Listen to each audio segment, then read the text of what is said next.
A 12-year-old young boy, Jin von Ragia, is fighting off a dragon. He is in disbelief that there's a lesser form of dragon in such a nearby forest. A thrilling battle ensues, and Jin manages to come out on top. He celebrates his victory, excited to realize that he can properly use magic now. With this much, he'll be able to get through tomorrow's meeting with his father. The following day, at the mansion of Ragia, Jin gets questioned about how old he is. In response, Jin reveals that he turned 12 the day before. The man then questions Jin on whose permission this happened, leading Jin to point out that it was obviously because of his father's permission. The meeting is interrupted by the arrival of his step-siblings. Alphonse reminds him that he shouldn't address their father so casually. Their father is a brazen man, meanwhile Jin has the background of a lowly commoner. Alphonse also insults his mother for being a maid who deceived their father. These insults slowly make Jin infuriated. Their father stops them and reminds them that he was the one who called them here. He reveals that this is about him stealing and selling Alphonse's precious magic book, as well as the sword which was the family's treasure. Shocked to hear this, Jin firmly defends himself, telling him he has never done anything like this. However, Alphonse and his mother continue insulting him, calling him a thief. This leads Jin to angrily exclaim that he is not a thief. However, his father doesn't believe him even a little bit. He tells him that he has two options to choose from. The first option is that Jin can choose to let Alphonse do whatever he wants with him as a punishment. And the second option is to drop out of the Ragian family. Without the family name, Jin will amount to nothing. Meanwhile, Jin takes no time in choosing the second option and mentions that he will be glad to leave the family. However, Alphonse does not take this well. He wanted Jin to choose the first option so he can torture him using his magic. Angered by this turn of events, Alphonse unleashes a powerful magic towards him. Jin dodges successfully, and the magic ball destroys one of the pillars of the mansion. This leads to a huge portion of the house collapsing. Just like that, on his 12th birthday, Jin was thrown out of the Ragian family. As it turns out, we learned that Jin got into a car accident in his previous life at the age of 30, and was reincarnated as Jin von Ragia. A maid then arrives and splashes a bucket of water on him. She scolds him for napping on the stairs. Jin apologizes and quickly runs off to check the mirror. He is shocked to see that he is really Jin von Ragia, who happens to be a character from a game. What's more, this character is from the Holy Sword Hero and the 7 Warrior Women. It is a game in which a hero, chosen by the Holy Sword, fights against a demon king with 7 warrior girls. Even though it is a gal game, there are well-made characters that appear in it, and even the villains are portrayed uniquely. However, in the game, Jin is known for being the worst character. At the age of 15, Jin's fiancée, Flora, one of the 7 warrior women, broke off their engagement. Moreover, for some unknown reason, he had a fight with the hero and was defeated badly. Jin, who lost his fiancée, got defeated by the hero and was abandoned by his family, decides to go down the path of evil. After that, Jin appears before the hero many times, and each time, he manages to overwhelm the hero. The world plunges into chaos. Jin happily commits many atrocities against innocent people, and as a result, Jin was called the worst character in the game. In the present, Jin quickly pulls up the status screen to check his age. He is relieved to find that he is 12 years old, which means he still has time to turn things around. Jin approaches the maid from earlier and asks her to deliver a letter to his fiancée. With this, Jin has cut ties with his house. In the game, Jin's mom was believed to have died due to an epidemic, but in truth, she was assassinated. It is believed that it deeply affected Jin since she was his only real family. However, there is no point thinking about it anymore. As he leaves the mansion, he recalls how this character never left his house nor his state. He was abandoned by the family at the age of 15. Now that he's out of the family at just 12, Jin has already taken a different path. With his knowledge of the game from his previous life, he might be able to foresee what is going to happen and act accordingly. While walking, he comes across a soldier who takes him for a lost child. He informs him that the area ahead is the civil district. However, Jin seems to be aware of it, so the soldier asks him to be careful on his way. Thus, Jin decides to avoid all the evil routes to death to prevent a bad ending and to save himself. In his previous life, he was known as Hitoshi Dojima, but now he is a villain. Fortunately for him, there are still 3 years before he goes astray and turns evil. While walking around, he can't help but notice how realistic the NPCs look compared to the game. Meanwhile, the merchants call Jin to come to their shops to buy various food items. Thereafter, he realizes that if he wants to earn, then he has to become an adventurer. An adventurer is the symbol of freedom. They get to prove their worth and earn wealth and fame. But it also depends on their ability. Now that he has been kicked out of the family, Jin sees it as ideal for him to become an adventurer. He recalls that even in the game, one of the most important things to do was earning money. He makes his way to the Adventurers Guild, where he encounters a beast man named Elsa. Judging from his outfit, she realizes he is an aristocrat. She tries to seduce him and asks him if he wants to go on an adventure with her at night, which will only cost him 10 gold coins. However, Jin responds and mentions that he is not an adventurer yet. He then recalls that there was no such event in the game. Meanwhile, a girl from behind asks Elsa to stop teasing the newcomer. She then approaches Jin and apologizes on behalf of Elsa. She introduces herself as Finn, the receptionist of the Adventurer Guild. Jin tells her that he wants to register as an adventurer. In the game, all NPCs had mob faces, but he is taken aback to realize how beautiful they all look. Jin fills out the registration form, finally becoming a real adventurer. Finn asks him if he would like to receive a request right away. However, he seems to be worried about his equipment. Equipment is an important part of adventuring. Many adventurers have died because of their lack of proper gear. Finn offers to introduce him to a blacksmith. However, Jin already has a certain shop in mind. She then proceeds to hand him his guild card and mentions that the registration process is done. Everyone congratulates him and raise a toast. He leaves the guild to head to the blacksmith. He still can't get over how realistic all the NPCs are. Maybe if Jin from the game had become an adventurer, he wouldn't have gone down the evil path. Snapping back to reality, he reminds himself that he mustn't let his guard down. He needs to be careful so he doesn't become evil. After a short walk, he finally arrives at the blacksmith shop. Jin recalls that this building was supposed to appear in the middle of the story. It is a secret store that no one knows of. Upon entering, he is greeted by a creepy old lady. Jin remains calm and greets her. This surprises the old lady. She reveals that he is only the second person to not get scared by her appearance. Meanwhile, Jin is unable to control his laughter as he bursts into one, leading the old woman to question what is making him laugh. Unexpectedly, Jin questions her as to how long she is going to be in that disguise. At first, the old woman decides to continue the act, but Jin is already aware of her true appearance. Seeing this, she takes off the robe, revealing her true appearance as a beautiful elf girl. Jin questions why she was dressed up like an old woman. She explains that it seems fit for an old woman to run a secret store. Furthermore, the elf girl reveals that all the people who come to this store are always adults, and that this is the first time that a kid has come here. She then goes on to ask him his name and questions if he is going to visit her store often from now on. He introduces himself with a warm handshake. The elf also introduces herself as Cynthia. Just like the girl from before, she also comes to the conclusion that Jin must be an aristocrat's son. She asks him if he is here to buy weapons. Jin confirms this, but reveals that he does not have enough money. For now, all he has are 2 gold coins. However, that won't get him anything in this shop. After thinking for a while, Cynthia agrees to give him a weapon if he runs an errand for her. With no other options, Jin instantly agrees. Cynthia tells him that she does not have enough flowers to decorate the shop with, so she asks him to find her some good flowers. Jin does not remember any such quest existing in the game, but he decides to do it anyway. He makes his way to the market where he sees a girl selling flowers. The girl accidentally bumps into an adventurer, ruining his clothes. He lashes out at her, demanding compensation for the scratch on his armor. He tells her that the repairing cost is 10 gold coins. Since she doesn't have the money, he offers her a job where she can sell her body to make money. Seeing this, Jin decides to intervene and tells the adventurer that his equipment is not worth 10 gold coins. This only angers the man further. He takes out his sword, threatening to kill him. However, Jin remains calm, telling the man that he will make sure to give those words back at him.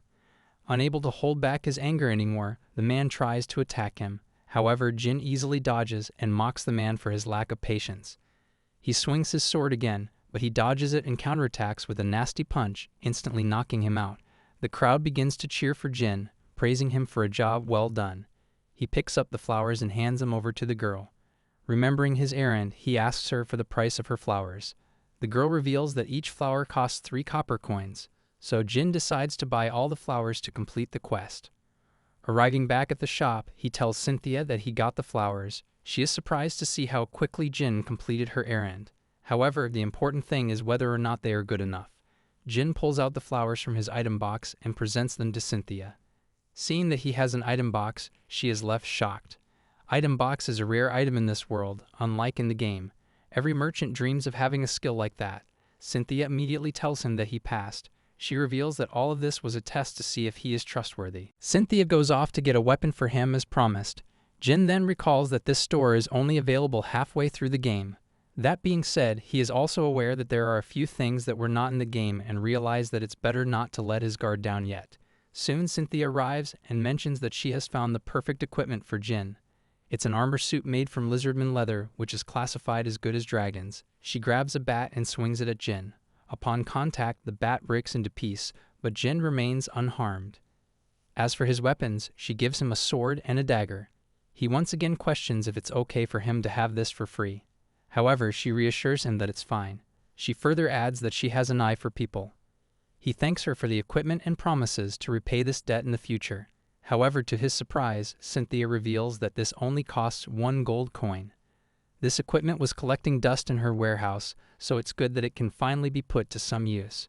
Leaving that aside, she asks Jin about the equipment. He tells her that it's a little big for him, but he'll get used to it in no time. Having taken a liking to him, Cynthia tells him to look around the shop. If he finds something he likes, she will sell it to him at a lower price. Once again, Jin worries if it's okay to do this since they just met. She assures him that it's fine. Besides, she has a hunch that this will be a good investment. In the game, it was rare for Cynthia to help out like this. Only after accomplishing a great task, she would award someone. He suddenly recalls the fight from before.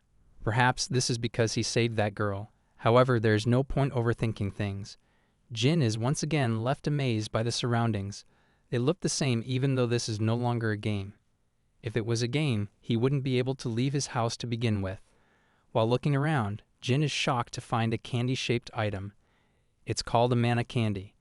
It was the strongest recovery potion in the game and only appeared in the later phases. It's an important item during battles as it recovers mana for a certain period of time. He asks Cynthia for the price and is shocked to learn that 10 pieces cost only 1 silver coin. Cynthia explains that she made these herself. Since they are homemade, she sees no reason to put them for a high price. Jin asks how much would it cost to buy all the magic candy that she has. Since there are 100 magic candies, it will cost him 5 silver coins. Jin wastes no time and buys them instantly. With sparkles in his eyes, he reads the item description. Fortunately, they have same effect as in the game. Now he doesn't have to worry about his mana consumption. Seeing his childish behavior, Cynthia can't help but wonder how mysterious he is. Jin explains to her that the candy has more to it than meets the eye. He explains that when they use simple magic, they use small amount of mana. To recover that mana during a battle, you'll have to constantly stop and use recovery medicine.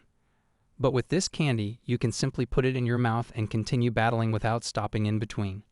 Jin requests Cynthia to make it regularly. She agrees, as this will allow her to continue her hobby of making magic candies. She asks him if he would like to buy anything else. However, Jin already has everything he needs. Now he can finally be a real adventurer. He promises to pay her back in full the next time he comes.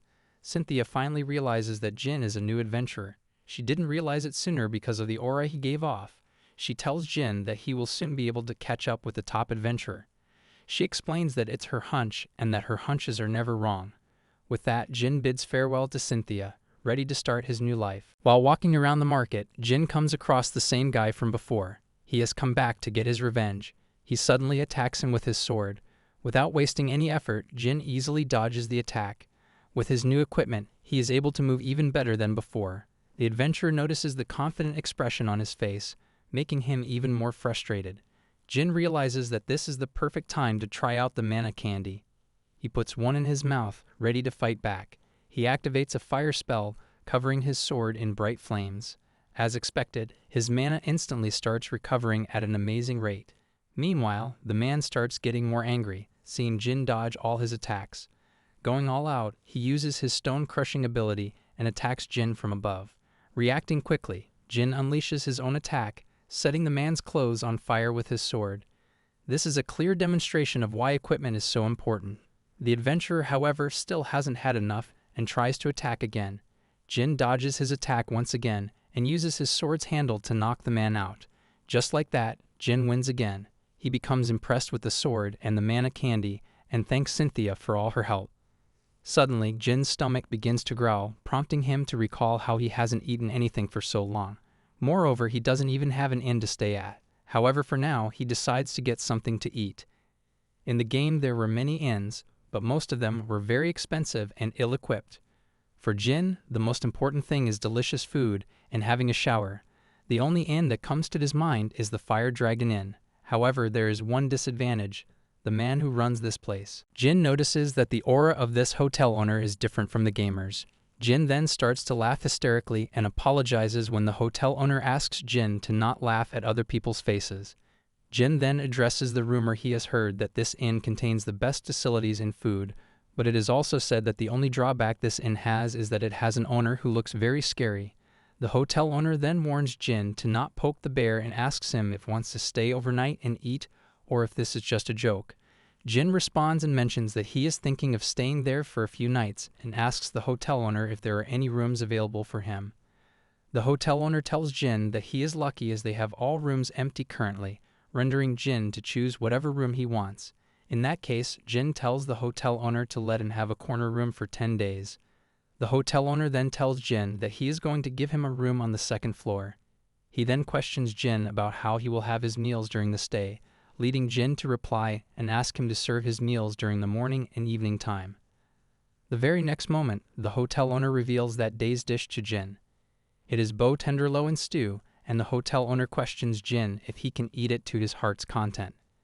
However, Jin has not heard the name of this dish ever in his place and appears confused, but soon realizes that if this world is the same as the world in the game, then there are surely going to be differences in food items. Thus, he happily decides to have bow tenderloin. He then asks the hotel owner if there is any mead, leading the hotel owner to ask Jin to come to the dining room when the food is prepared.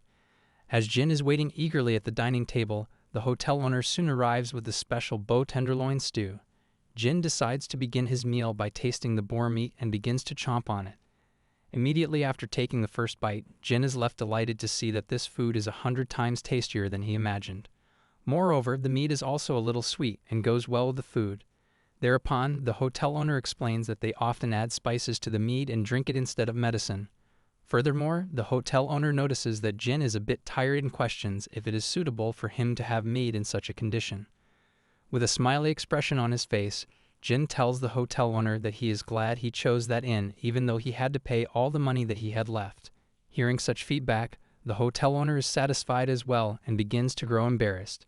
Jin notices this and tells the hotel owner that it is scary when he is embarrassed by this bald head. Such comments left the hotel owner to grow annoyed and tell Jin to no go poking at people's sore spots. The owner then questions Jin if he needs money. The owner questions Jin because he notices how he paid for 10 days lodging all at once and becomes sure that Jin is a rich adventurer. Jin then tells the owner that a home is an important part of an adventurer, which is why he cannot be stingy in such matters. Jin further adds and explains that he doesn't think there is a better inn than this for him, so he wanted to prioritize securing a base. On top of that, Jin comments how he wouldn't have been able to eat the boar meat. There, after seeing that Jin is quite happy with his decision, the owner decides not to interfere in it too much. After a while, he questions Jin if he is an adventurer as his equipment is excellent, and Jin seems to be confident in his skills. The owner then offers Jin to take his request, leading Jin to mention that it depends on the request as he does not want to stand out too much just so he is not drawn back to the path of darkness. The owner tells Jin that it's not big of a deal, points out the dish with boar meat, and tells Jin that he wants him to hunt boars for their meat. The owner adds that the price of boar meat on the market has been dropping these days. On top of that, the owner is running low on stocks as of now, which is why he has been thinking about submitting a request to the guild. Jin then thinks about how it is quite easy to catch boars and decides to help the owner out by hunting the boars. Here I am, know it's been a while. I was in denial about my love. Here I stand,